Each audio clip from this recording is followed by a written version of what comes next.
Dears, welcome back to our family. അപ്പം ഇന്നത്തെ നമ്മുടെ വ്ളോഗ് എന്താണെന്ന് വെച്ച് കഴിഞ്ഞാൽ ഞാൻ ഓൾറെഡി 2 ദിവസം മുമ്പ് പറഞ്ഞിട്ടുണ്ടായിരുന്നു നമുക്കിങ്ങനെ ഒരു വീഡിയോ ചെയ്യാം എന്നുള്ള കാര്യം. നമുക്കൊരു 7 to 9 months ഉണ്ടാവുന്ന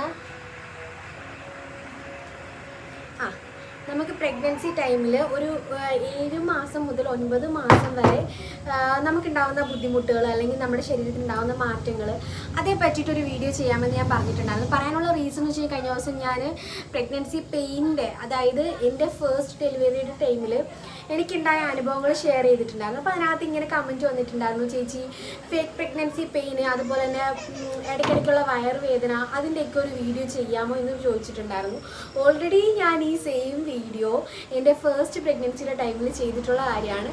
പിന്നെ ഓഫ് കോഴ്സ് പുതിയ ആൾക്കാർ കാണും, അപ്പോൾ അവർക്ക് വേണ്ടിയിട്ട് കൂടിയിട്ടാണ് ഈ ഒരു വീഡിയോ ചെയ്യുന്നത്.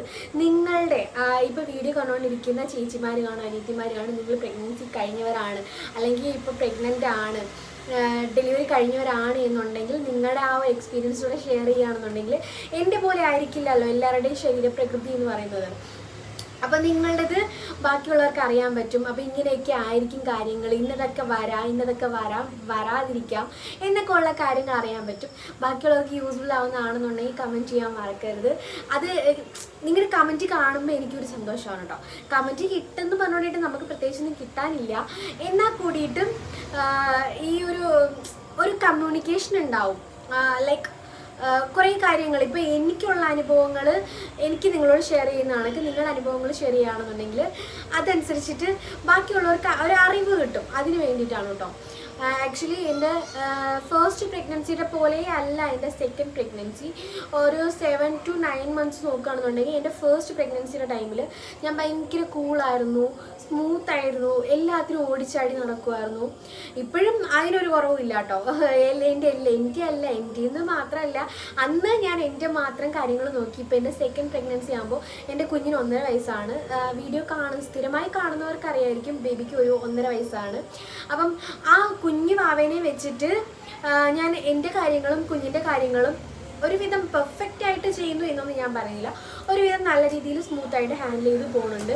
പിന്നെ ദൈവം സഹായിച്ച് വീട്ടിൽ എല്ലാവരും ഉള്ളത് കൊണ്ടിട്ട് കൂടിയിട്ട് അത്രയൊരു ഭയങ്കര ഒരു ഹെൽപ്ഫുള്ളാണ് കേട്ടോ. ഞാനിപ്പോൾ എന്തെങ്കിലും നമ്മൾ ഈ വീഡിയോ എടുക്കുക എന്ന് പറയുമ്പോൾ നിങ്ങൾക്ക് കാണുമ്പോൾ ഒരു ജസ്റ്റ് ഒരു 10 മിനിറ്റ് അല്ലെങ്കിൽ 15 മിനിറ്റ് കൂടിപ്പോയ ഒരു 30 മിനിറ്റുള്ളൊരു വീഡിയോ മാത്രമാണ് ഇത്. ഓരോ വീഡിയോ നമ്മൾ എടുക്കുമ്പോഴും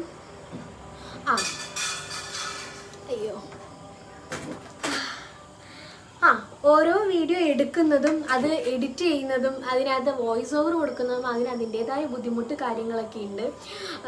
കുഞ്ഞിനെയും കൊണ്ടിട്ട് ഇതൊക്കെ ചെയ്യാന്ന് പറഞ്ഞു കഴിഞ്ഞാൽ കുറച്ച് ടാസ്ക് ആയിട്ടുള്ള കാര്യമാണ്. അതിൻ്റെ കൂട്ടത്തിൽ പ്രഗ്നൻ്റ് ആയതുകൊണ്ടിട്ട് അതനുസരിച്ചുള്ള ബുദ്ധിമുട്ടുകളുണ്ട്. നമ്മൾ മുന്നേയൊക്കെ നേരെ ചൊവ്വ ഇരുന്നുകൊണ്ടിരുന്നത് ഞാൻ ഇപ്പോൾ ഇരിക്കുന്നതിനകത്തും നമുക്ക് അതിൻ്റേതായ ബുദ്ധിമുട്ടുണ്ട്. നടക്കുന്നതിനകത്തായാലും നമ്മൾ ചെയ്യുന്ന ഓരോ കാര്യങ്ങളിലും പ്രഗ്നൻ്റ് ആയിട്ടിരിക്കുമ്പോൾ അതിൻ്റേതായ ബുദ്ധിമുട്ടുകളുണ്ട്. ഫീൽ ചെയ്ത് ഇപ്പം പ്രഗ്നൻസി കഴിഞ്ഞവർക്കായാലും പ്രഗ്നൻ്റ് ആയിട്ടുള്ളവർക്കായാലും ഞാൻ പറയാൻ തന്നെ അറിയാവുന്ന കാര്യമാണ്. അതിൻ്റെ കൂട്ടത്തിലാണ് ഈ വീഡിയോ എടുപ്പും എഡിറ്റിങ്ങും കാര്യങ്ങളും എല്ലാം ഞാൻ തന്നെയല്ലേ ചെയ്യുന്നത്. അത് കുറച്ച് ടാസ്ക്കാണ്. അതിനനുസരിച്ചുള്ള വരുമാനം ഉണ്ടോ എന്ന് പലരും എനിക്ക് കമൻറ്റായിട്ട് ചോദിച്ചിട്ടുണ്ടായിരുന്നു. നമ്മുടെ റവന്യൂവിൻ്റെ കാര്യങ്ങളൊക്കെ ഞാൻ വേറൊരു വീഡിയോ ആയിട്ട് ചെയ്യാം കേട്ടോ. പിന്നെ എനിക്കിഷ്ടമാണ്, നമ്മൾ ഇഷ്ടപ്പെട്ടൊരു ജോലി ചെയ്യുകയാണ്. ഞാൻ ട്രിവാൻഡ്രത്ത് എയർപോർട്ടിൽ വർക്ക് ചെയ്തുകൊണ്ടിരുന്ന ആളാണ്. എനിക്ക് ആ ജോലിയോട് ആദ്യം ഭയങ്കര ഇൻട്രസ്റ്റ് ആയിരുന്നു. പിന്നെ ആയപ്പോഴത്തേക്കും ഇൻട്രസ്റ്റ് കുറഞ്ഞു വന്നു. പിന്നെ എനിക്ക് പോകാൻ ഭയങ്കര മടിയായിരുന്നു. അതുകൊണ്ടിട്ട് ഞാൻ തന്നെയാണ് പോകാണ്ടായത്. സത്യം പറഞ്ഞാൽ എൻ്റെ റെസിഗ്നേഷൻ പോലും കൊടുക്കാണ്ടിട്ടാണ് ഞാൻ ആദ്യം നിർത്തിയത്. പിന്നെയാണ് ലാസ്റ്റ് മീൻസ് കുറേ കഴിഞ്ഞിട്ടാണ് എൻ്റെ റെസിഗ്നേഷൻ കൊടുക്കുന്നത്. ഇപ്പോൾ പക്ഷെ പിന്നെ അതിനോടൊരു ക്രേസൊക്കെ തോന്നിയിട്ടുണ്ട്. നാട്ടിലല്ല, പുറത്ത്. മേ ബി ദൈവം സഹായിക്കുകയാണെന്നുണ്ടെങ്കിൽ എനിക്ക് പുറത്ത് പോയതിന് ശേഷം അവിടെ വർക്ക് ചെയ്യാനായിട്ടുള്ളൊരു ഏകദേശമൊക്കെ ഞാൻ ഒരു വിധം ആക്കി വെച്ചിട്ടുണ്ട്. ഇവിടെ എല്ലാം ഷാർജ എയർപോർട്ടിൽ. ഞാൻ പറഞ്ഞിടക്ക് ദൈവം സഹായിക്കുകയാണ്, എല്ലാം നല്ല രീതിയിൽ നടക്കുകയാണെന്നുണ്ടെങ്കിൽ ഞാൻ അങ്ങോട്ടേക്ക് മൂവ് ഓൺ ചെയ്യും. അല്ലെങ്കിൽ ഞാൻ പുറത്തേക്ക് പോകും ഡെലിവറി കഴിയുമ്പോൾ. ഇപ്പോൾ എല്ലാം കുറച്ചൊക്കെ ബേബീസൊക്കെ ഒന്ന് സെറ്റായതിന് ശേഷം പോകണമെന്നുണ്ട്. പിന്നെ ഞാൻ പറഞ്ഞ കണക്കെല്ലാം ദൈവഹിതം. അപ്പോൾ ഞാൻ എന്ത് പറഞ്ഞുകൊണ്ട് വന്ന് നമ്മൾ ഇഷ്ടപ്പെട്ടൊരു ജോലി ചെയ്യുകയാണെന്നുണ്ടെങ്കിൽ അതിനോടൊരു ഇൻട്രസ്റ്റ് ഒക്കെ തോന്നും. എനിക്ക് വീഡിയോ എടുക്കാം, എനിക്ക് ഈ യൂട്യൂബ് എന്ന് പറയുമ്പോൾ സംസാരിക്കാൻ ഇഷ്ടമാണ്.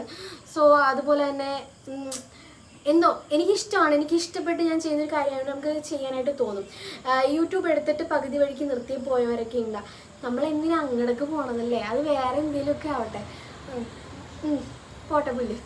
അപ്പോൾ നമ്മുടെ വീഡിയോ ടോപ്പിക്ക് വിട്ടു പോകണം. ഞാനിതാണ് ഞാൻ എന്തെങ്കിലും ഒരു കാര്യം സംസാരിക്കാതിരുന്നു കഴിഞ്ഞാൽ പിന്നെ എന്തെങ്കിലും വേറൊരു കാര്യം മൈൻഡിലേക്ക് വരും, പിന്നെ അതുമായിട്ട് സംസാരിച്ച് പോകും. അപ്പോൾ അതിൻ്റെ ഇടയ്ക്ക് വന്നിട്ട് പലരും പറയാറുണ്ട് ചേച്ചി വലിച്ചു നീട്ടിക്കൊണ്ട് പോവാതെ എന്ന്. സോ നമുക്ക് വലിച്ചു കിട്ടാത്ത കാര്യം പറയാം. എൻ്റെ 7 months തൊട്ടിട്ട് ഞാൻ പറഞ്ഞ കണക്ക് ഫസ്റ്റ് പ്രഗ്നൻസിയുടെ ടൈമിൽ ഞാൻ ഭയങ്കര കൂളായിരുന്നു, ഓടിച്ചാടി നടക്കുമായിരുന്നു, എനിക്ക് ക്ഷീണം കാര്യങ്ങളൊന്നും ഇല്ലായിരുന്നു. കമ്പയർ ചെയ്ത് പറയുകയാണെന്നുണ്ടെങ്കിൽ നെക്കിൻ്റെ ഈ പോർഷൻ കണ്ടോ, ഇത് എല്ലാവർക്കും ഒരു 7 to 9 months ഉണ്ടാവാറുള്ളതാണ്. നെക്കിൻ്റെ ഈ പോർഷനിൽ ഉണ്ടാവുന്ന ആ ഒരു ഡാർക്ക്നെസ് അല്ലെങ്കിൽ ഒരു പിഗ്മെൻറ്റേഷൻ എന്ന് പറയുന്നത് അത് സർവ്വസാധാരണമാണ്. നമുക്ക് 7 മാസം മുതൽ 9 മാസം വരെയുള്ള കാലയളവിൽ ഉണ്ടാവാറുണ്ട്. അതുപോലെ തന്നെ ബ്രസ്റ്റിൻ്റെ ഈ താഴെ ഭാഗത്ത്, തുടയിടുക്കിൽ, കക്ഷത്ത് ഇവിടെയൊക്കെ കറുപ്പ് വരാം. ഇത് ഫസ്റ്റ് കാര്യമാണ് കേട്ടോ. പ്രഗ്നൻസി ടൈമിൽ 7 മാസം തൊട്ടിട്ട് 9 മാസം വരെയുള്ള കാലയളവിലാണ് കൂടുതലായിട്ട് ഇത് കണ്ടുവരുന്നത്. ഇത് വരാത്തവരും ഉണ്ട്. പക്ഷേ ഈ വന്ന സാധനമൊക്കെ പോകും കേട്ടോ. നമ്മുടെ ഹോർമോൺ ചേഞ്ചസ് നടക്കുന്ന ടൈമാണ്. സോ അതുകൊണ്ടിട്ടാണ് ഈ ഒരു ബ്ലാക്ക് പിഗ്മെൻറ്റേഷൻ വരുന്നത്. എനിക്കതുണ്ട്. എനിക്ക് ഭയങ്കര ഡാർക്കായിട്ടൊന്നുമില്ല, പക്ഷെ ഉണ്ട്, കുറവാണ് കേട്ടോ. പിന്നെ എനിക്ക് ഫസ്റ്റ് പ്രഗ്നൻസി ടൈമിൽ അതില്ലായിരുന്നു. സെക്കൻഡ് പ്രഗ്നൻസി ടൈമിലാണ് അത് വന്നത്. ഫസ്റ്റ് ഞാൻ ഭയങ്കര ബ്രൈറ്റായിട്ടൊക്കെ ഇരുന്നതാണ്. ഇപ്പം അത് ഞാൻ കുറച്ച് ഡള്ളായി, ഇതുപോലെ പിഗ്മെൻറ്റേഷനും കാര്യങ്ങളൊക്കെ ആയി. അതുപോലെ കഴുത്തിൻ്റെ ഈ ഭാഗത്തൊക്കെ അരിമ്പാറകൾ വരാൻ തുടങ്ങി. അതും ഈ പ്രഗ്നൻസി ടൈമിൽ ചിലർക്ക് വരാൻ സാധ്യതയുള്ളൊരു കാര്യമാണ് കേട്ടോ. എനിക്ക് ഫസ്റ്റ് പ്രഗ്നൻസിയുടെ ടൈമിൽ ഇവിടെ ഒരു അരിമ്പാറ ഉണ്ടായിരുന്നു, ഭയങ്കര ബോറാണ്, ഞാൻ കരിച്ചു കളഞ്ഞാണ്. ഇതിപ്പോൾ കഴുത്തിന് ചുറ്റായിട്ട് അരിമ്പാറയായിട്ടുണ്ട്. ഇത് സെക്കൻഡ് സിംറ്റം അല്ല, സെക്കൻഡാണ് കേട്ടോ. ഇത് രണ്ടാമത്തെ. അപ്പം നമ്മൾ പറഞ്ഞുകൊണ്ടിരുന്നോ. അങ്ങനെ മൂന്നാമത്തെ കാര്യം എന്ന് പറഞ്ഞു കഴിഞ്ഞാൽ നമുക്ക് ഈ പ്രഗ്നൻസി ടൈമിൽ ഉണ്ടാകുന്ന മെയിൻ ഒരു കാര്യം വെച്ച് കഴിഞ്ഞാൽ നമ്മുടെ വയറിൻ്റെ ഈ ഒരു പോർഷനിലൊക്കെ ഉള്ള ഓർഗൻസ്, അതായത് നമ്മുടെ ഈ ചെറുകുടൽ, വൻകുടൽ കാര്യങ്ങളൊക്കെ ഉണ്ടല്ലോ, ആ സംഭവം എല്ലാം കൂടെ നീങ്ങി ഇവിടെയൊക്കെ വന്നിരിക്കുന്ന ഒരു സമയമാണ്. ഇങ്ങനെയായിരിക്കും ഇരിക്കുന്നത്. സോ നമ്മൾ ഫുഡ് കഴിക്കുന്ന അനുസരിച്ച് നമുക്ക് ഗ്യാസ് ട്രബിൾ ഉണ്ടാകാനുള്ള സാധ്യത ഭയങ്കര കൂടുതലാണ്. നമുക്കൊരു 5-6 മാസം വരെ ഒന്നും വലിയ പ്രശ്നം ഉണ്ടാവില്ല.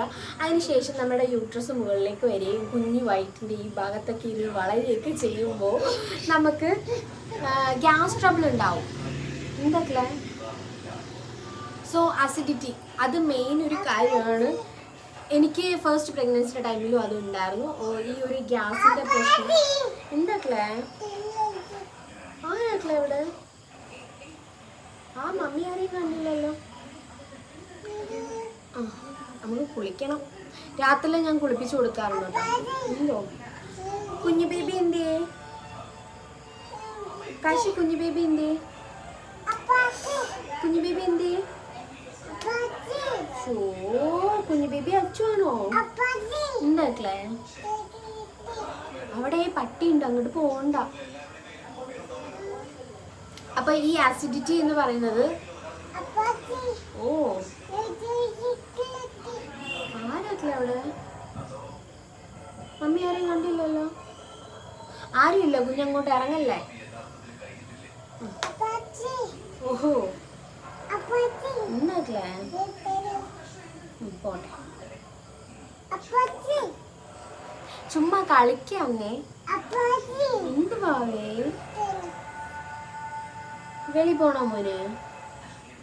പോണ്ടാട്ടോ. തല നിറച്ച് പൗഡർ വാരി വെച്ചിട്ടുണ്ട്, ചുണ്ടത്തൊക്കെ എൻ്റെ ലിപ്സ്റ്റിക്ക് വാരി വെച്ചിട്ടുണ്ട്.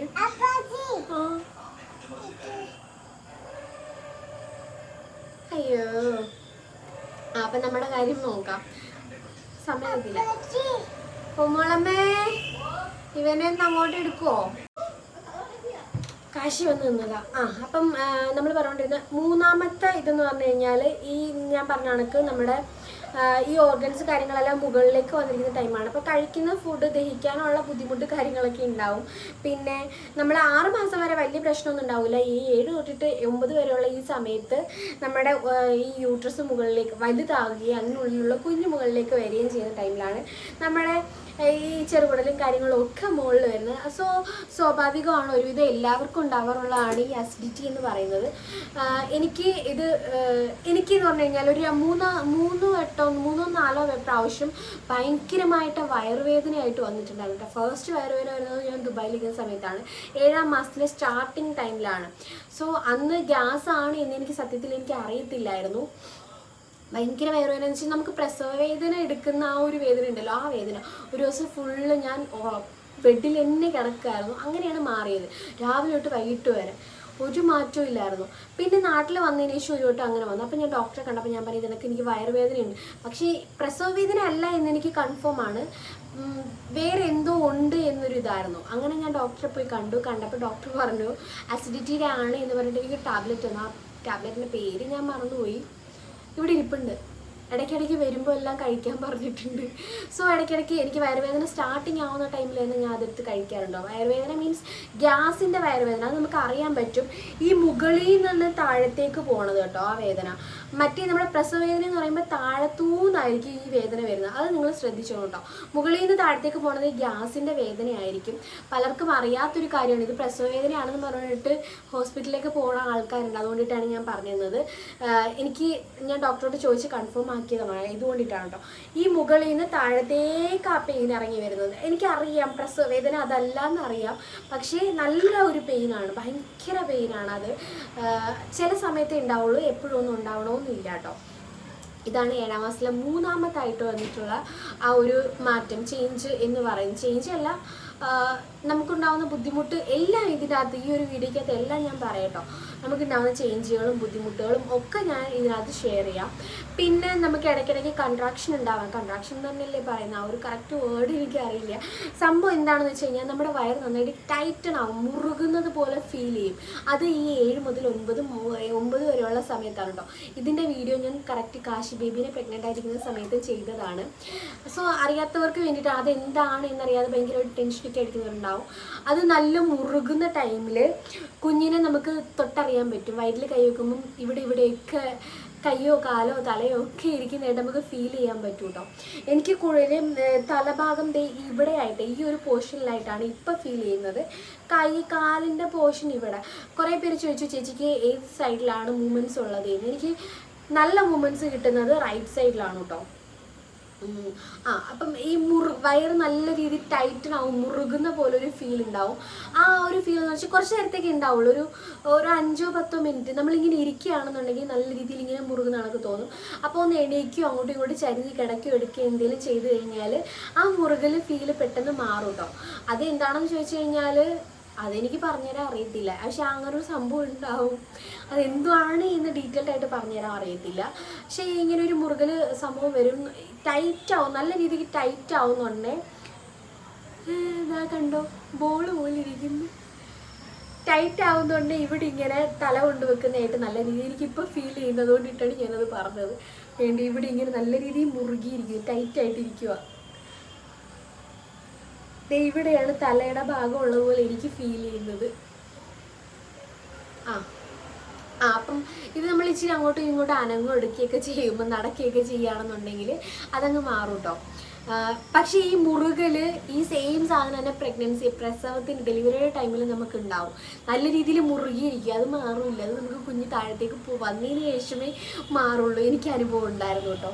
നന്നായിട്ട് ഇങ്ങനെ മുറുകി, ഇങ്ങനെ വലിഞ്ഞു മുറുകിയിരിക്കുന്ന ആ ഒരു ഫീൽ ഉണ്ടല്ലോ, അത് ഡെലിവറിക്ക് വേണ്ടിയിട്ടുള്ള ആ ഒരു പ്രിപ്പറേഷനാണ്. വന്നു കഴിഞ്ഞാൽ മാറത്തില്ല, മുറുകൽ അതേ കണക്കിരിക്കും. അതുപോലെ തന്നെ വയറുവേദനയും ഉണ്ടാവും. അത് പ്രഗ്നൻസിയുടെ ടൈമിലുള്ളതാണ്. ഇതാണ് എന്നുണ്ടെങ്കിൽ, ഇത് കൺട്രാക്ഷൻ ആണ് എന്നുള്ളത് ഫേക്ക് പ്രഗ്നൻസി പെയിൻ എന്നൊക്കെ വേണമെങ്കിൽ പറയാം. അതായത് തുടക്കം തൊട്ടിട്ട് തന്നെ ചെറിയ ചെറിയ പെയിൻ കാര്യങ്ങളൊക്കെ നമുക്ക് ചെറുതായിട്ട് തന്നു തുടങ്ങും. അവസാനം എല്ലാം കൂടെ ഒരുമിച്ച് തരുന്നതിന് മുമ്പായിട്ട്. പിന്നെന്താ പറയുക, എനിക്കത് മാറി, കണ്ടോ പോയി, അകത്തേക്ക് പോയി. പിന്നെ ചെറിയ ചെറിയ വയറുവേദനകൾ ഉണ്ടാവും ഇടയ്ക്കിടയ്ക്ക്. അതും ഈ ഫേക്ക് പ്രഗ്നൻസി പെയിൻ എന്ന് വേണമെങ്കിൽ പറയാം. അങ്ങനെയാണ്, ആ ഒരു വേർഡാണെന്ന് തോന്നുന്നു കേട്ടോ കറക്റ്റായിട്ട് പ്രൊണൗൺസ് ചെയ്യുന്നത്. പിന്നെ വേറെ വേറെ ചേഞ്ച് എന്താ, വജൈനൽ ഡിസ്ചാർജ്, അതായത് നമുക്ക് വെള്ളപ്പോക്ക് എന്നൊക്കെ പറയുമല്ലോ. അത് ചിലർക്ക് നല്ല ചൊറിച്ചിലോട് കൂടിയിട്ടായിരിക്കും വെള്ളം പോകുന്നത്. അങ്ങനെയാണ് എന്നുണ്ടെങ്കിൽ നിങ്ങൾ ഡോക്ടറെ കണ്ടിട്ട് മെഡിസിൻ എടുക്കുക. ഒന്നെങ്കിൽ അവർ ഓയിൽമെൻറ്റ് തരും, അതല്ലാന്നുണ്ടെങ്കിൽ ഉള്ളിൽ വെക്കാനായിട്ട് മരുന്ന് തരും. ചൊറിച്ചിലുണ്ട് എന്നുണ്ടെങ്കിൽ ഇൻഫെക്ഷനോ മറ്റോ ഉണ്ടാവാനുള്ള സാധ്യതയുണ്ട്. സോ ചൊറിച്ചിലായിട്ടാണ് വെള്ളം പോകുന്നത് എന്നുണ്ടെങ്കിൽ ഡെഫിനറ്റ്ലി നിങ്ങൾ ഡോക്ടറെ കാണും കേട്ടോ. അല്ലാണ്ട് വെള്ളം പോകണമെന്ന് വെച്ച് കഴിഞ്ഞാൽ നമുക്ക് പാൻറ്റീസിലൊക്കെ വൈറ്റ് കളർ ഡിസ്ചാർജ് ഉണ്ടാവും. അത് സ്മെല്ലോ കാര്യങ്ങളോ ഒന്നും ഉണ്ടാവില്ല, ഒരു ക്രീമി ടെക്സ്ചറിൽ പോകും. അതൊരുവിധം എല്ലാവർക്കും ഈ ഒരു പ്രഗ്നൻസി ടൈമിൽ 7 തൊട്ടിട്ട് 9 വരെയുള്ള ടൈമിൽ ഉണ്ടാവാറുള്ളതാണ്. സോ അത് ടെൻഷൻ അടിക്കേണ്ട കാര്യമില്ല. ഈ ചൊറിച്ചിലുണ്ട് എന്നുണ്ടെങ്കിൽ കാണിക്കുന്നത് നല്ലതായിരിക്കും. മേ ബി ചിലപ്പോൾ അത് ഈ ഇൻഫെക്ഷനോ കാര്യങ്ങളോ ആവാനുള്ള സാധ്യതയുണ്ട് കേട്ടോ. എനിക്ക് തോന്നുന്നു ഞാൻ പറഞ്ഞിട്ടുണ്ടായിരുന്നു, എനിക്കൊരു ഒരു 4-5 ആ ഒരു മാസത്തിൻ്റെ ടൈമിൽ എനിക്ക് വജൈനൽ ഇതുപോലെ ചൊറിച്ചിലുണ്ടായിരുന്നു. സോ ഞാൻ ഡോക്ടറെ കണ്ടിട്ട് ഡോക്ടറോട് ഇതെനിക്ക് ചൊറിച്ചിൽ കാര്യങ്ങളുണ്ട് എന്ന് പറഞ്ഞപ്പോഴത്തേന് എനിക്ക് ഓയിൽമെൻറ്റ് വന്നു. ഓയിൽമെൻറ്റ് തന്നിട്ട് എന്നോട് പറഞ്ഞത് എനിക്ക് ഇത് ഇട്ട് നോക്കി, ഇത് ചേഞ്ച് ഇല്ല, 1.5 മാസം കറക്റ്റായിട്ട് കണ്ടിന്യൂസ് ആയിട്ട് യൂസ് ചെയ്യാൻ പറഞ്ഞു. അതിൻ്റെ ഞാൻ ഒരു വീഡിയോ ഓൾറെഡി ചെയ്തിട്ടുണ്ട്. അത് എന്ത് ക്രീമായിരുന്നു ഞാൻ യൂസ് ചെയ്തത് എന്നൊക്കെ ഉള്ളത് ഞാൻ ചെയ്തിട്ടുണ്ടായിരുന്നു. വേണമെന്നുണ്ടെങ്കിൽ ഞാൻ ലിങ്ക് ടാഗ് ചെയ്തേക്കാം, അതല്ലാന്നുണ്ടെങ്കിൽ കമൻറ്റിൽ ചോദിച്ചാൽ അത് ഞാൻ അതിൻ്റെ ലിങ്ക് കൊടുത്തരാം കേട്ടോ. അപ്പം ആ ഒരു ക്രീം ഇട്ട് എനിക്ക് മാറി, കുഴപ്പമൊന്നുമില്ല. ഇപ്പം വൈറ്റ് ഡിസ്ചാർജ് ഉണ്ട്, അത് ഈ ഒരു ടൈമിൽ എല്ലാവർക്കും ഉണ്ടാവാറുള്ളതാണ്. സോ നോർമലാണ് കേട്ടോ. പിന്നെ ഞാൻ ഈ പറഞ്ഞ കണക്ക് ചൊറിച്ചിലോ കളർ നല്ല പ്യൂർ വൈറ്റ് കളറിലായിരിക്കും വൈറ്റ് ഡിസ്ചാർജ് വരുന്നത്. യെല്ലോ കളറോ റെഡ് കളർ അങ്ങനെയൊക്കെ ഉണ്ടെന്നുണ്ടെങ്കിൽ നിങ്ങൾ ഡോക്ടറെ കാണുക. വൈറ്റ് കളറിൽ വൈറ്റ് ഡിസ്ചാർജ് പോവുകയാണെന്നുണ്ടെങ്കിൽ വേറെ പ്രശ്നമോ കാര്യങ്ങളോ ഒന്നും ഉണ്ടാവില്ല. പിന്നെ ഞാനിത് എൻ്റെ അനുഭവങ്ങളാണ് കേട്ടോ ഷെയർ ചെയ്യുന്നത്. നിങ്ങൾക്ക് നിങ്ങളുടെ അനുഭവങ്ങൾ ഷെയർ ചെയ്യുകയാണെന്നുണ്ടെങ്കിൽ ഞാൻ പറഞ്ഞ കണക്ക് ബാക്കിയുള്ളവർക്കൂടെ യൂസ്ഫുൾ ആവും. സോ താല്പര്യമുള്ളവർ ഷെയർ ചെയ്യും കേട്ടോ. പിന്നെ ഈ ഒരു ടൈമിൽ ഏറ്റവും കൂടുതൽ യൂറിൻ പാസ് ചെയ്യാൻ പോകുന്ന ഒരു ടൈമാണ് കേട്ടോ. യൂറിൻ പാസ് ചെയ്യാൻ തോന്നുന്ന ഒരു ടൈമാണ്. നമുക്ക് ഇപ്പം യൂറിൻ പോയിന് എനിക്ക് തോന്നുന്നു ഫസ്റ്റ് മന്തിൽ നമുക്ക് ആദ്യത്തെ 3 മാസം ഇത് കണക്കാണ്. ഇടയ്ക്ക് ഇങ്ങനെ യൂറിൻ പാസ് ചെയ്യാൻ തോന്നാറുണ്ട്. യൂറിൻ പാസ് ചെയ്യാൻ തോന്നാറുണ്ട്. ഒരു 4 to 6 months അല്ലെങ്കിൽ ഒരു 3 to 6 months ഒന്നും അങ്ങനെ തോന്നുന്നില്ല കേട്ടോ. പിന്നെ ഈ 7 തൊട്ടിട്ട് 9 വരെയുള്ള സമയത്ത് ഇടയ്ക്കിടയ്ക്ക് നമ്മൾ യൂറിൻ പാസ് ചെയ്യാനായിട്ട് തോന്നും. അത് സ്വാഭാവികമാണ്. ഡെലിവറിയോട് അടുക്കും തോറും അത് കൂടി വരും. അപ്പം ഞാൻ ഒരു ടിപ്പ് ഞാൻ പറഞ്ഞുതരാം. നമ്മൾ യൂറിൻ പാസ് ചെയ്യാൻ, എൻ്റെ വീട്ടിൽ യൂറോപ്യൻ ക്ലോസറ്റാണ്. നിലത്തിരിക്കുന്ന ആയിരിക്കില്ലല്ലോ ഇപ്പോൾ ഒരു ഇന്ത്യൻ ക്ലോസറ്റ് ആയിരിക്കില്ലല്ലോ ഇപ്പോൾ ഒരു എല്ലാ വീട്ടിലും. നിലത്തിരിക്കുന്നതാണെന്നുണ്ടെങ്കിൽ അത്ര വലിയ പ്രശ്നമില്ല കേട്ടോ. ഇടയ്ക്കിടയ്ക്ക് യൂറിൻ പാസ് ചെയ്യാൻ തോന്നില്ല. കാര്യം ഒരുവിധം യൂറിൻ എല്ലാം അങ്ങനെ നമ്മൾ നിലത്തിരുന്നിട്ട് പോകും. പിന്നെ നിലത്തിരിക്കാതിരിക്കുന്നതാണ് ഏറ്റവും ബെറ്റർ എന്നാണ് ഞാൻ എൻ്റെ ഒരു ഒപ്പീനിയൻ പറയുന്നത്. ബിക്കോസ് ഇടയ്ക്കൊക്കെ ചെയ്യുമ്പോൾ ഉളുക്കി അടിക്കുന്നതിലും ചെയ്ത് കഴിഞ്ഞാൽ അത് ബുദ്ധിമുട്ടാവില്ലേ, അതുകൊണ്ടിട്ട് ഞാൻ പറഞ്ഞുള്ളൂ കേട്ടോ. യൂറോപ്യൻ ക്ലോസറ്റിലാണ് ഇരിക്കുന്നതെന്നുണ്ടെങ്കിൽ നമ്മൾ നോർമലി ഇരിക്കുന്നതിനേക്കായി ഈ യൂറിൻ പാസ് ചെയ്യാൻ ഇരിക്കുന്ന ടൈമിൽ കുറച്ച് മുന്നോട്ട് ആഞ്ഞിട്ട് വയറ് നമ്മുടെ തുടേൻ്റെ ആ ഭാഗത്ത് തട്ടുന്ന രീതിയിൽ യൂറിൻ പാസ് ചെയ്യുകയാണെന്നുണ്ടെങ്കിൽ നമുക്കുള്ളിലുള്ള യൂറിൻ ഒരുവിധം എല്ലാം പോകും.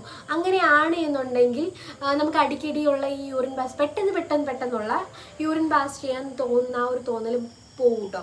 ഇങ്ങനെ തന്നെ ഫ്രണ്ടിലേക്കൊന്ന് ആഞ്ഞിരിക്കാൻ മീൻസ് ജസ്റ്റ് മുന്നിലേക്ക് ആഞ്ഞിട്ട് യൂറിൻ പാസ് ചെയ്യുക. അങ്ങനെയാണെന്നുണ്ടെങ്കിൽ ഞാൻ ഒരു ചെറിയൊരു ടിപ്പാണ് കേട്ടോ. ഞാനിത് കാശി ബേബീൻ്റെ ടൈം തൊട്ടിട്ട് ഞാൻ ഫോളോ ചെയ്യുന്നൊരു ടിപ്പാണ്. സോ എനിക്ക് വർക്കൗട്ട് ആവുകയാണെന്നുണ്ടെങ്കിൽ കമൻറ്റ് ചെയ്യാൻ മറക്കരുത്.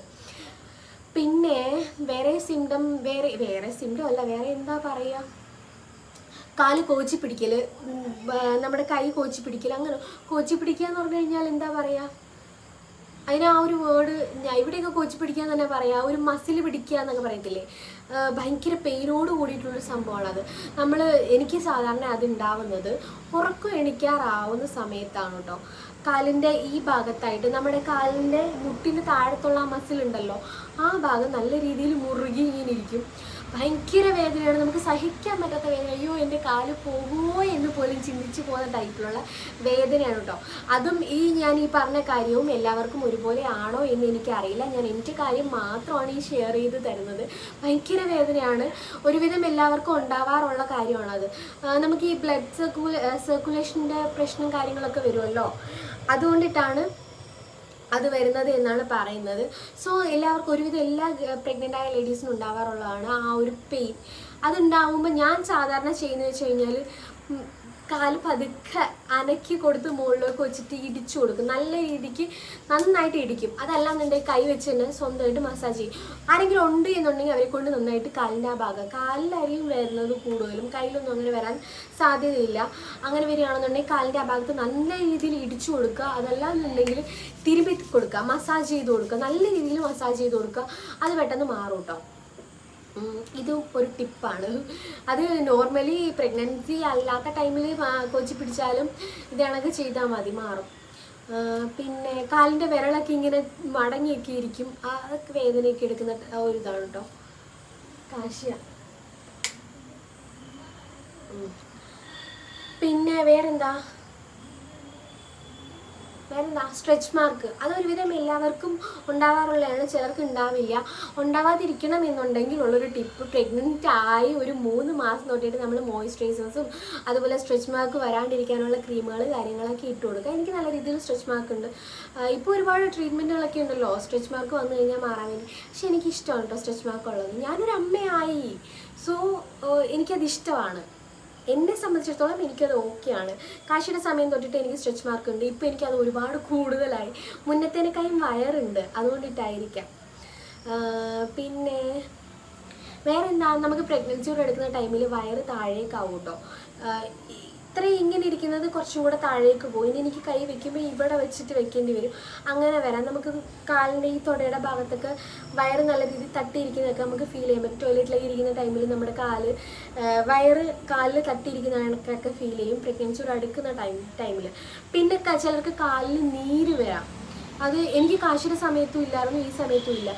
രാത്രി ഉറങ്ങുന്ന സമയത്ത് അല്ലെങ്കിൽ രാവിലെ എണീക്കുന്ന സമയത്തൊക്കെ ആയിരിക്കും കൂടുതൽ വരുന്നത്. കാല് കാത്തിട്ടിരിക്കില്ല എന്നൊക്കെയാണ് പറയുന്നത്. അതും കറക്റ്റ് ഡീറ്റെയിൽഡ് ആയിട്ട് എനിക്ക് പറയാൻ അറിയില്ല. ഇത് ഞാൻ പറഞ്ഞു കേട്ടുള്ളൊരറിവാണ്. കാലിൽ നീര് വരാം, നല്ല രീതിയിൽ നീരൊക്കെ ഇങ്ങനെ ഒന്ന് പൊങ്ങിയിരിക്കാം എന്നുള്ള കാര്യം. എനിക്ക് ഫസ്റ്റ് പ്രഗ്നൻസി ടൈമിൽ ഫേസിൽ, അതായത് ഒരു ഡെലിവറിയുടെ ഒരു 1 വീക്ക് മുന്നേ തന്നെ ഫേസ് നല്ല രീതിയിൽ നീര് വെച്ചിട്ടുണ്ടായിരുന്നു. അല്ലാതെ കാലിൽ എനിക്ക് കാലിലോ കൈക്കൊന്നും ഇല്ലായിരുന്നു. ഫേസ് നല്ല ബുമ്പൊന്ന് നല്ല ബബിള് പോലെ ഇരിക്കുകയായിരുന്നു കേട്ടോ. ഇപ്പം ടൈം ആവുന്നില്ല ഉള്ളൂ. ഇനി ഒരു 1 മന്ത് ഉണ്ട്. നാളെ 13-ാം തീയതിയാണ്. നാളെ ആകുമ്പോൾ എനിക്ക് 8-ാം മാസം തികയും. 8 മാസം ആവും. 9 സ്റ്റാർട്ടിങ് ആണ്. 9 സ്റ്റാർട്ടിങ് ആണ്. 8-ാം മാസം തന്നെ അങ്ങനെയാണ്. ഇനി ഒരു മാസം അറിയില്ല. പിന്നെ വേറെ പൊക്കിൾ പൊങ്ങി വരും, ഇങ്ങനെ ഇരിക്കും പൊക്കിള്, കണ്ടോ? നമുക്ക് ഉള്ളിലേക്കുള്ള പൊക്കിളല്ലേ, അത് വയറ് വലുതാവുന്നതനുസരിച്ച് എല്ലാവർക്കും ഉണ്ടാവാറുള്ളതാണ്. ചിലർക്ക് ഉണ്ടാവാതിരിക്കാം. ഈ പൊക്കിൾ പൊങ്ങുന്നത് ഇതേ കണക്ക് തന്നെ താന്നു പോകും കേട്ടോ. ഡെലിവറി കഴിയുമ്പോൾ താന്നു പോകും. എനിക്ക് അങ്ങനെയായിരുന്നു. താന്നു പോകുമ്പോൾ നല്ല രീതിയിൽ അവിടെ ആ പൊക്കിൾ നല്ല കുഴി പോലെ ആയിരിക്കും താന്നു പോകുന്നത്.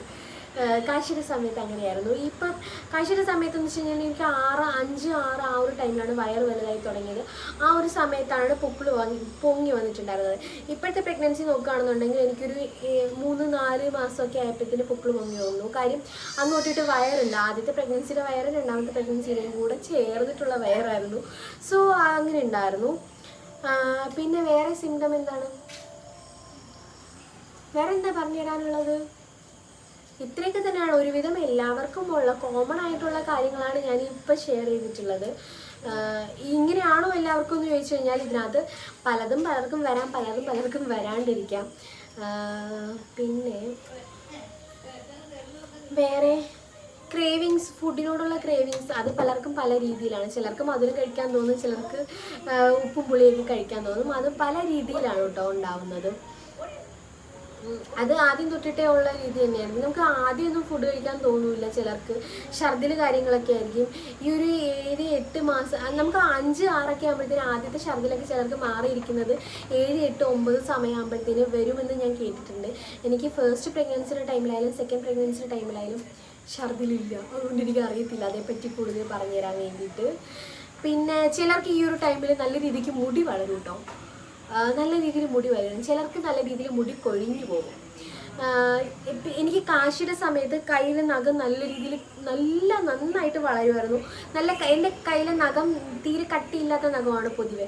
പക്ഷേ പ്രഗ്നൻസി ടൈമിൽ നല്ല രീതിയിൽ ഹാർഡായിട്ട് നല്ല കട്ടിക്ക് വളരുന്നുണ്ടായിരുന്നു.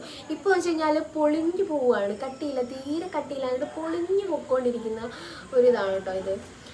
പിന്നെ ചിലർക്ക് ഈ ഒരു ടൈമിൽ ഷുഗർ ലെവൽ കൂടാനുള്ള സാധ്യതയുണ്ട്. ഇന്നലെ ഒരു മോള് കമൻറ്റ് ചെയ്തിട്ടുണ്ടായിരുന്നു, ചേച്ചി കണക്ക് ഞാൻ ചേച്ചിയുടെ കൂടെ പ്രഗ്നൻ്റ് ആയതാണ് ഫസ്റ്റ് പ്രഗ്നൻസിയുടെ ടൈമിൽ, പക്ഷേ അമ്നിയോട്ടിക് ഫ്ലൂയിഡ് കൂടിയിട്ട് കുഞ്ഞ് നഷ്ടപ്പെട്ടു എന്ന് പറഞ്ഞിട്ട്. അത് നമ്മൾ ഇടയ്ക്കിടയ്ക്ക് ഷുഗർ ചെക്ക് ചെയ്യണം കേട്ടോ. ഷുഗർ കൂടിയാലും ഈ അമ്നിയോട്ടിക് ഫ്ലൂയിഡ് കൂടും, കുഞ്ഞിനത് ദോഷമായിട്ട് വരാനുള്ള സാധ്യതയുണ്ട്. അതുകൊണ്ടിട്ട് ഇടയ്ക്കിടയ്ക്ക് ഷുഗർ ചെക്ക് ചെയ്യുന്നത് നല്ലതാണ്. നമ്മുടെ ഹെൽത്തൊക്കെ ഉണ്ടല്ലോ, ഹെൽത്തിലൊക്കെ പോയി ചെക്ക് ചെയ്താൽ മതി. ഞാൻ അങ്ങനെയാണ് ചെയ്യുന്നത്, ഇടയ്ക്കിടയ്ക്ക് പോയിട്ട് ഹെൽത്തിൽ ചെക്ക് ചെയ്താൽ മതി കേട്ടോ. ഹോസ്പിറ്റലിൽ പോകാൻ പറ്റില്ല എന്നുണ്ടെങ്കിൽ ചെക്ക് ചെയ്യുന്നത് നല്ലതാണ് ഇടയ്ക്കിടയ്ക്ക്. എനിക്കിപ്പം 15-ാം തീയതി ആണ് പോകേണ്ടത്. അന്ന് ചെല്ലുമ്പോഴത്തേനും അടുത്ത ഷുഗറിൻ്റെ ബാക്കിയുള്ള ബ്ലഡ് ടെസ്റ്റ് കാര്യങ്ങളും സ്കാനിങ്ങിനും ഒക്കെ തരുമായിരിക്കും. ഇതിപ്പം ഞാൻ പറഞ്ഞ കണക്ക് 8ാം മാസം റണ്ണിങ് ആണ്, 9 സ്റ്റാർട്ട് ആവുന്നതേ ഉള്ളൂ. പിന്നെ വേറെന്താ പറയുക, പിന്നെ വീക്സ് എങ്ങനെയാണ് കണ്ടുപിടിക്കുന്നത് എന്ന് പലരും ചോദിച്ചു. എനിക്ക് വീക്സ് കണ്ടുപിടിക്കാൻ എനിക്ക് അറിയത്തില്ല. ഒരു ആപ്പ് ഉണ്ട്, അതിൻ്റെ അകത്താണ് ഞാൻ ഇത്ര വീക്കായി എന്ന് പറഞ്ഞ് നോക്കുന്നത്. പിന്നെ നമ്മുടെ സ്കാനിങ്ങിൻ്റെ ടൈമിലുള്ള റിപ്പോർട്ട് വെച്ചിട്ട് അങ്ങനെ കാൽക്കുലേറ്റ് ചെയ്തിട്ടാണ് ഞാൻ വീക്ക് നോക്കുന്നത്. സത്യത്തിൽ ഞാൻ വീക്ക് നോക്കാറില്ല. ഞാൻ ആ ഒരു മന്ത്, അതായത് ഞാൻ ലാസ്റ്റ് LMP വന്നിട്ടുള്ള ആ ഒരു മന്ത് തൊട്ടിട്ട് പിറ്റേ മന്തായപ്പോൾ 1 മാസം, അതിൻ്റെ പിറ്റേ മന്തായപ്പോൾ 2 മാസം, അങ്ങനെ കൂട്ടി പോകണതേ ഉള്ളൂ കേട്ടോ. എനിക്ക് പറഞ്ഞുതരാൻ അതേ പറ്റിയിട്ട് അറിയത്തില്ല. അതുകൊണ്ടിട്ട് നമ്മൾ ആ ഒരു ടോപ്പിക്കിലേക്ക് കടക്കട്ട കാര്യമില്ലല്ലോ. വേറെ എന്താ, വേറെ ഇത്രയൊക്കെ ഉള്ളൂ. പിന്നെ കൂളായിട്ടിരിക്കുക. ടെൻഷൻ ചിലർക്ക് പ്രഗ്നൻസിയോട് അടുക്കുന്ന ഡെലിവറിയോട് അടുക്കുന്ന ടൈം ആകുമ്പോഴത്തേന് ഭയങ്കര ടെൻഷനും കാര്യങ്ങളൊക്കെ ആയിരിക്കും. ടെൻഷനൊന്നും വേണ്ട. എന്തായാലും ഒന്നെങ്കിൽ ഒരു നോർമൽ ഡെലിവറി അല്ലെന്നുണ്ടെങ്കിൽ ഒരു C-സെക്ഷൻ, രണ്ടിനും നമ്മൾ പ്രിപ്പയർ ആയിരിക്കണം. C-സെക്ഷൻ ആയാലും അതുപോലെ ബുദ്ധിമുട്ടുള്ളൊരു കാര്യമാണ്, നോർമൽ ആയാലും അതനുസരിച്ചുള്ള ബുദ്ധിമുട്ടുണ്ടാവും. സോ രണ്ടിനും പ്രിപ്പയർ ആയിരിക്കണം, മൈൻഡ് സെറ്റ് ചെയ്ത് വെച്ചേക്കണം. ഞാൻ സത്യം പറഞ്ഞു കഴിഞ്ഞാൽ എൻ്റെ ഫസ്റ്റ് പ്രഗ്നൻസിയുടെ ടൈമിൽ എൻ്റെ മൈൻഡിൽ സെറ്റ് ചെയ്ത് വെച്ചിരുന്ന ഒരു C-സെക്ഷൻ ആയിരിക്കും എന്നായിരുന്നു. സോ ദൈവം സഹായിച്ച് നോർമലായിരുന്നു. ഇത് രണ്ടും ഞാൻ പ്രതീക്ഷിക്കുന്നുണ്ട്. നോർമൽ ആവാം, C-സെക്ഷൻ ആവാം, അറിയില്ല. എല്ലാത്തിനും നമ്മുടെ മൈൻഡ് ഉൾക്കൊണ്ട് വെച്ചേക്കണം, ഇങ്ങനെയൊക്കെ ആയിരിക്കും. C-സെക്ഷൻ ആണെന്നുണ്ടെങ്കിൽ ഇന്നതുപോലെ കാര്യങ്ങൾ, ഇന്ന ബുദ്ധിമുട്ടുകൾ, ഇന്നത് കണക്കായിരിക്കും. അതുപോലെ നോർമൽ ഡെലിവറി ആണെന്നുണ്ടെങ്കിൽ ഇന്നതുപോലെ വേദനയും കാര്യങ്ങളും, ഇതുപോലുള്ള പ്രശ്നങ്ങൾ കാര്യങ്ങളും ഒക്കെ ആയിരിക്കും എന്ന് പറഞ്ഞുകൊണ്ടിട്ട് നമ്മൾ മൈൻഡിൽ തന്നെ സെറ്റ് ചെയ്ത് വെച്ചുകൊണ്ടിട്ട് പോവുകയാണെങ്കിൽ നമ്മൾ കൂളായിട്ട് പോയി ഡെലിവറി കഴിഞ്ഞിട്ട് വരാം. പിന്നെ അങ്ങോട്ടുള്ള ഉറക്കക്കുറവ് കാര്യങ്ങളൊക്കെ ഞാൻ ഭയങ്കര കാശിൻ്റെ സമയം എന്ന് പറഞ്ഞു കഴിഞ്ഞാൽ കാശി ബേബിയെ ഞാൻ ചെറുതിലെ തൊട്ട് കുഞ്ഞു തൊട്ടിട്ട് തന്നെ എനിക്ക് നൈറ്റൊന്നും അങ്ങനെ കാശി ബേബിനെ കൊണ്ടിട്ട് ശല്യ ബഹളോ കാര്യങ്ങളൊന്നും ഇല്ലായിരുന്നു. അടുത്ത ആളെ കൊണ്ടിട്ട് എങ്ങനെയാണെന്ന് എനിക്ക് അറിയത്തില്ല. ആ ബേബിനെ ഞാനൊരു